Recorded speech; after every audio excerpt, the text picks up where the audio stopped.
जय श्री कृष्णा, राधे राधे। प्रेम से बोलिए संतोषी माता की जय। मित्रों, आज शुक्रवार का दिन है और शुक्रवार के दिन आज आप सभी सुनेंगे संतोषी माता की व्रत कथा। अगर आप शुक्रवार का व्रत करते हैं तो शुक्रवार की व्रत कथा अवश्य सुननी या पढ़नी चाहिए। ऐसा करने से माता की पूजा अर्चना संपूर्ण होती है। मित्रों, यदि आप व्रत नहीं भी रखते हैं तो भी इस दिन व्रत कथा को सुनकर पुण्य फल प्राप्त कर सकते हैं। तो आइए पूर्ण श्रद्धा भाव और प्रसन्न मन से शुक्रवार की व्रत कथा को सुनते हैं। एक गांव में एक बुढ़िया रहती थी जिसके 7 बेटे थे। 6 बेटे कमाने वाले थे और एक बेटा निकम्मा था। बुढ़िया माँ 6 पुत्रों का झूठा 7वें पुत्र को देती। 7वां पुत्र एक दिन अपनी पत्नी से बोला, देखो मेरी माता का मुझ पर कितना प्रेम है। वह बोली, क्यों नहीं, सबका झूठा बचा हुआ तुमको खिलाती है। वह बोला, जब तक आंखों से ना देख लूं मान नहीं सकता। पत्नी ने हंसकर कहा, देख लोगे तब तो मानोगे। कुछ दिन बाद एक बड़ा त्योहार आया। घर में 7 प्रकार के भोजन और चूरमे के लड्डू बने। वह पत्नी की बात को जांचने के लिए सिर दर्द का बहाना बनाकर पतला कपड़ा सिर पर ओढ़कर रसोई में जाकर सो गया और कपड़े में से सब देखता रहा। 6 भाई भोजन करने आए। उसने देखा माँ ने उनके लिए सुंदर सुंदर आसन बिछाए, 7 प्रकार की रसोई परोसी और आग्रह कर करके उन्हें भोजन कराती रही। वह देखता रहा। 6 भाई भोजन करके उठ गए। तब माँ ने उनकी थालियों में से लड्डुओं के टुकड़ों को उठाया और एक लड्डू बनाया। जूठन साफ कर माँ ने उसे पुकारा, उठ बेटा उठ, तेरे भाइयों ने भोजन कर लिया, तू भी उठकर भोजन कर ले। उसने कहा, माँ मुझे भोजन नहीं करना, मैं परदेश जा रहा हूँ। माता ने कहा, कल जाता हो तो आज ही जा। वह बोला, हाँ हाँ जा रहा हूँ। यह कहकर वह घर से निकल गया। चलते समय उसे पत्नी की याद आई। वह गौशाला में कंडे थाप रही थी। वहां जाकर वह बोला, मेरे पास तो कुछ नहीं है, यह अंगूठी है, सो ले लो और अपनी कोई निशानी मुझे दे दो। वह बोली, मेरे पास क्या है, यह गोबर भरा हाथ है। यह कहकर पत्नी ने उसकी पीठ पर गोबर के हाथ की थाप मार दी। वह चल दिया। चलते चलते दूर देश में पहुंचा। वहां एक साहूकार की दुकान थी। वहां जाकर बोला, सेठ जी मुझे नौकरी पर रख लो। साहूकार को नौकर की सख्त जरूरत थी। साहूकार ने कहा, काम देखकर तनख्वाह मिलेगी। उसने कहा, सेठ जी जैसा आप ठीक समझे। उसे साहूकार के यहाँ नौकरी मिल गई। वह वहां दिन रात काम करने लगा। कुछ दिन में दुकान का लेन देन, हिसाब किताब, ग्राहकों को माल बेचना, सारा काम करने लगा। साहूकार के 7-8 नौकर थे। वे सब चक्कर खाने लगे, लेकिन उसने अपनी लगन, परिश्रम और ईमानदारी से सभी को पीछे छोड़ दिया। उसे अपने किए परिश्रम का फल मिला। सेठ ने भी उसका काम देखा और 3 महीने में ही उसे मुनाफे में साझीदार बना लिया। परिश्रम करते करते 12 वर्ष में ही वह नगर का नामी सेठ बन गया और सेठ अपना सारा कारोबार उस पर छोड़कर बाहर चला गया। इधर उसकी पत्नी पर क्या बीती वह सुने। सास ससुर उसे दुख देने लगे। गृहस्थी का काम करवाकर उसे लकड़ी लेने जंगल में भेजते। इस बीच घर की रोटियों के आटे से जो भूसी निकलती उसकी रोटी बनाकर रख दी जाती और फूटे नारियल की नरेली में पानी दिया जाता। इस तरह दिन बीतते रहे। एक दिन वह जब जंगल में लकड़ी लेने जा रही थी तब उसे रास्ते में बहुत सी स्त्रियां संतोषी माता का व्रत करती हुई दिखाई दी। वह वहां खड़ी होकर पूछने लगी, बहनों तुम यह किस देवता का व्रत करती हो और इसके करने से क्या फल होता है? इस व्रत के करने की क्या विधि है? यदि तुम अपने इस व्रत का विधान मुझे समझाकर कहोगी तो मैं तुम्हारा बड़ा एहसान मानूंगी। उनमें से एक स्त्री बोली, सुनो, यह संतोषी माता का व्रत है। इसके करने से निर्धनता, दरिद्रता का नाश होता है, लक्ष्मी आती है, मन की चिंताएं दूर होती हैं, मन को प्रसन्नता और शांति मिलती है, निपुति को पुत्र मिलता है, प्रीतम बाहर गया हो तो वह शीघ्र लौट आता है, कुंवारी कन्या को मनपसंद वर मिलता है, चलता मुकदमा खत्म हो जाता है, कलह कलेश की निवृत्ति हो, मुख शांति होती है, घर में धन जमा हो, धन जायदाद का लाभ होता है तथा और भी मन में जो कुछ कामना हो सब संतोषी माता की कृपा से पूरी हो जाती हैं। इसमें संदेह नहीं। वह पूछने लगी, यह व्रत कैसे किया जाता है, यह भी बताओ तो बड़ी कृपा होगी। वह स्त्री कहने लगी, बिना परेशानी, श्रद्धा और प्रेम से जितना भी बन सके प्रसाद लेना, 5.25 पैसे से 5.25 आने तथा इससे भी ज्यादा शक्ति और भक्ति के अनुसार गुड़ और चना ले, हर शुक्रवार को निराहार रहकर कथा कहना, कथा सुनना और इसके बीच में यह क्रम नहीं टूटे, लगातार नियम पालन करना, सुनने वाला कोई ना मिले तो घी का दीपक जलाकर उसके आगे जल के पात्र को रख कथा कहना, परंतु नियम ना टूटे। जब तक कार्य सिद्ध ना हो नियम पालन करना और कार्य सिद्ध हो जाने पर व्रत का उद्यापन करना। 3 मास में माता पूरा फल प्रदान करती हैं। यदि किसी के ग्रह खोटे हैं तो भी माता 1 वर्ष में अवश्य उनको अनुकूल करती है। कार्य सिद्ध होने पर ही उद्यापन करना चाहिए, बीच में नहीं। उद्यापन में 2.5 सेर आटे का खाजा तथा इसी अनुसार खीर तथा चने का साग बनाना, 8 बच्चों को भोजन कराना, जहां तक मिले देवर, जेठ, भाई, बंधु, कुटुंब के लड़के लेना, ना मिले तो रिश्तेदार और पड़ोसियों के लड़के बुलाना, उन्हें भोजन कराकर यथाशक्ति दक्षिणा दें। माता का नियम पूरा करना, ध्यान रखना उस दिन घर में कोई खटाई ना खाए। यह सुन वह वहां से चल दी। रास्ते में लकड़ी के बोझ को बेच दिया और उन पैसों में गुड़ चना ले माता के व्रत की तैयारी करके आगे चली। रास्ते में संतोषी माता के मंदिर में जा माता के चरणों में लौटने लगी, विनती करने लगी, माँ, मैं दीन हूँ, निपट मूर्ख हूँ, व्रत के नियम कुछ नहीं जानती, मैं बहुत दुखी हूँ। हे माता, मेरा दुख दूर कर, मैं तेरी शरण में हूँ। माता को दया आई। एक शुक्रवार बीता कि दूसरे शुक्रवार को ही उसके पति का पत्र आया और तीसरे शुक्रवार को उसका भेजा हुआ पैसा आ पहुंचा। यह देखकर जेठानी मुंह सिकोड़ने लगी। इतने दिनों बाद इतना पैसा आया, इसमें क्या बड़ाई है? लड़के ताने देने लगे। काकी के पास अब पत्र आने लगे, रुपया आने लगा, अब तो काकी की खातिरदारी बढ़ेगी, अब तो काकी बुलाने से भी नहीं बोलेगी। बेचारी सरलता से कहती, भैया पत्र आए, रुपया आए तो हम सब के लिए अच्छा है। ऐसा कहकर आंखों में आंसू भरकर संतोषी माता के मंदिर में जा मातेश्वरी के चरणों में गिरकर रोने लगी। माँ, मैंने तुमसे पैसा नहीं मांगा, मुझे पैसे से क्या काम, मुझे तो अपने सुहाग से काम है, मैं तो अपने स्वामी के दर्शन और सेवा मांगती। तब माता ने प्रसन्न होकर कहा, जा बेटी, तेरा स्वामी जल्दी ही आएगा। यह सुन खुशी से बावली हो वह घर आकर काम करने लगी। संतोषी माँ विचार करने लगी, इस भोली पुत्री से मैंने कह तो दिया कि तेरा पति शीघ्र आएगा, पर आएगा कहाँ से? वह तो इसे स्वप्न में भी याद नहीं करता, उसे इसकी याद दिलाने तो मुझे ही जाना पड़ेगा। संतोषी माता ने उस बुढ़िया के बेटे को स्वप्न में समझाया, पुत्र, तेरी घरवाली कष्ट उठा रही है और तुझे याद कर रही है।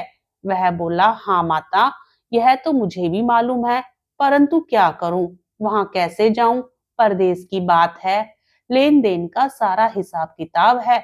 कोई जाने का रास्ता नजर नहीं आता। आप ही कोई राह दिखाएं कि वहां कैसे जाऊं। माँ कहने लगी, सवेरे नहा धोकर संतोषी माता का नाम ले, घी का दीपक जला, दंडवत कर और दुकान पर जाकर बैठना। देखते ही देखते तेरा लेन देन चुक जाएगा, जमा माल बिक जाएगा। सांझ होते होते धन का ढेर लग जाएगा। वह अगले दिन सुबह बहुत जल्दी उठा। उसने अपने मित्र बंधुओं परिचितों से स्वप्न में माता द्वारा कही गई बात कह सुनाई। वे सब उसकी बात सुनकर उसकी खिल्ली उड़ाने लगे। वे कहने लगे, कहीं कभी सपने की बात भी सच्ची होती है। एक बूढ़ा व्यक्ति बहुत समझदार था। वह बोला, देखो भाई, मेरी बात मानो। इस तरह सांच या झूठ कहने के बदले देवता ने जैसा कहा है वैसा ही करना। तेरा क्या जाता है। बूढ़े की बात मानकर नहा धोकर उसने संतोषी माता को प्रणाम किया। फिर घी का दीपक जलाकर दुकान पर जा बैठा। शाम तक धन का ढेर लग गया। वह हैरान हुआ, मन में संतोषी माता का नाम ले प्रसन्न हो घर जाने के वास्ते गहना कपड़ा वह सामान खरीदने लगा। सब काम से निपटकर अपने घर को रवाना हुआ। उधर उसकी पत्नी जंगल में लकड़ी लेने गई। लौटते वक्त थक जाने के कारण संतोषी माता के मंदिर पर विश्राम करने बैठ गई। यह तो उसका रोज रुकने का स्थान था। धूल उड़ती देख उसने माता से पूछा, हे माता, यह धूल कैसी उड़ रही है। माँ ने कहा, हे पुत्री, तेरा पति आ रहा है। अब तू ऐसा कर, लकड़ियों के 3 बोझ बना। एक नदी किनारे रख, दूसरा मेरे मंदिर पर और तीसरा अपने सिर पर रख। तेरे पति को लकड़ी का गट्ठा देखकर मोह पैदा होगा। नाश्ता पानी बना खाकर माँ से मिलने जाएगा। तू लकड़ी का बोझ उठाकर जाना और बीच चौक में गट्ठा डालकर 3 आवाजें जोर से लगाना। लो सासू जी, लकड़ियों का गट्ठा लो, भूसे की रोटी दो, नारियल के खोपरे में पानी दो, आज कौन मेहमान आया है। संतोषी माता की बात सुनकर वह बहुत अच्छा माँ कहकर प्रसन्न मन से लकड़ियों के 3 बोझ बना लाई। एक नदी के तट पर, दूसरा माता के मंदिर पर रख। इतने में ही मुसाफिर वहां आ पहुंचा। सूखी लकड़ी देख उसको इच्छा हुई कि अब यही विश्राम कर ले और भोजन बनाकर खा पी कर गांव चले। इस प्रकार भोजन कर विश्राम कर वह अपने गांव में आ गया। उसी समय बहू सिर पर लकड़ी का गट्ठा ले आई। उसने गट्ठे को आंगन में डाला और जोर से 3 आवाजें दी। लो सासू जी, लकड़ी का गट्ठा लो, भूसे की रोटी दो, नारियल के खोपर में पानी दो, आज कौन मेहमान आया है। यह सुनकर सास ने अपने दिए हुए कष्टों को भुलाने के लिए कहा, बहू तू ऐसा क्यों कहती है। तेरा मालिक ही तो आया है। बैठ, मीठा भात खाकर कपड़े गहने पहन। पत्नी की आवाज सुनकर उसका स्वामी बाहर आया और उसके हाथ में पहनी अंगूठी देख व्याकुल हो गया। उसने माँ से पूछा, माँ यह कौन है। माँ बोली, बेटा तेरी पत्नी है। आज 12 वर्ष हो गए हैं।